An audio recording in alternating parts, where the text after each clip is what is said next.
वसंतदादा साखर संस्थेवर चौकशीचा बडगा, मुख्यमंत्र्यांनी दिले वसंतदादा साखर संस्थेच्या चौकशीचे आदेश.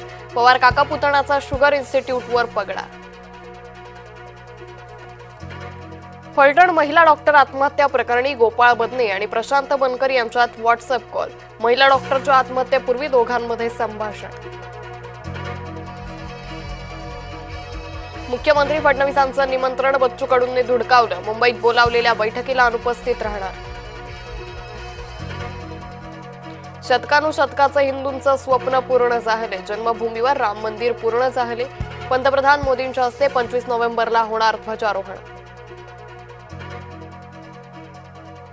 संभाजीनगरच्या घाटी रुग्णालयानं दिलेली 2800 जन्म प्रमाणपत्र बोगस.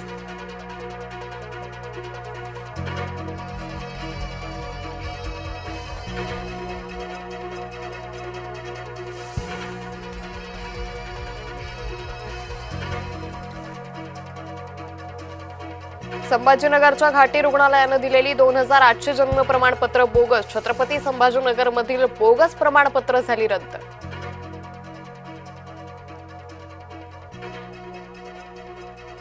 छत्रपती शिवरायांच्या शौर्याचा थरार कोल्हापूरकर अनुभवणार. अफजल खानाचा कोथळा काढणारी वाघनखं पोहोचली कोल्हापुरात. वाघनखांचं कोल्हापुरात प्रदर्शन सुरू.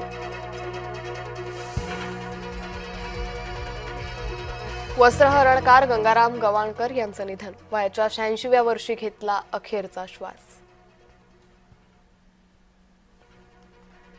ठाकरेंनी टीकेचा नीच स्तर गाठला. चंद्रशेखर बावनकुळे यांच्याकडून उद्धव ठाकरे यांना प्रत्युत्तर. आंध्राच्या किनारपट्टीवरून लोकांना हटवणं सुरू. आंध्र प्रदेशच्या किनाऱ्यावर धडकणार मोन्था चक्रीवादळ. आंध्र किनारपट्टीवरील अनेक शाळांना सुट्टी. पावसामुळे नाशिकमधील द्राक्ष शेती धोक्यात. फळधारणा न झाल्यानं शेतकऱ्यांचं आर्थिक नुकसान. शेतकऱ्यानं द्राक्ष बागेवर चालवली कुऱ्हाड.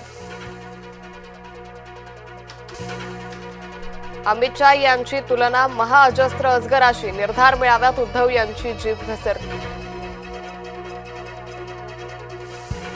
जैन मुनी निलेश चंद्र विजय यांचं 3 नोव्हेंबर पासून उपोषण. दादर कबूतरखाना बंद केल्याच्या निषेधार्थ उपोषण. रेल्वे स्थानकावर जन्मलेलं बाळ बरं झालं. बाळाला हृदयाला छिद्र असल्याचं आलं होतं दिसून. बाळ आणि आई कोपर रुग्णालयात होते दाखल.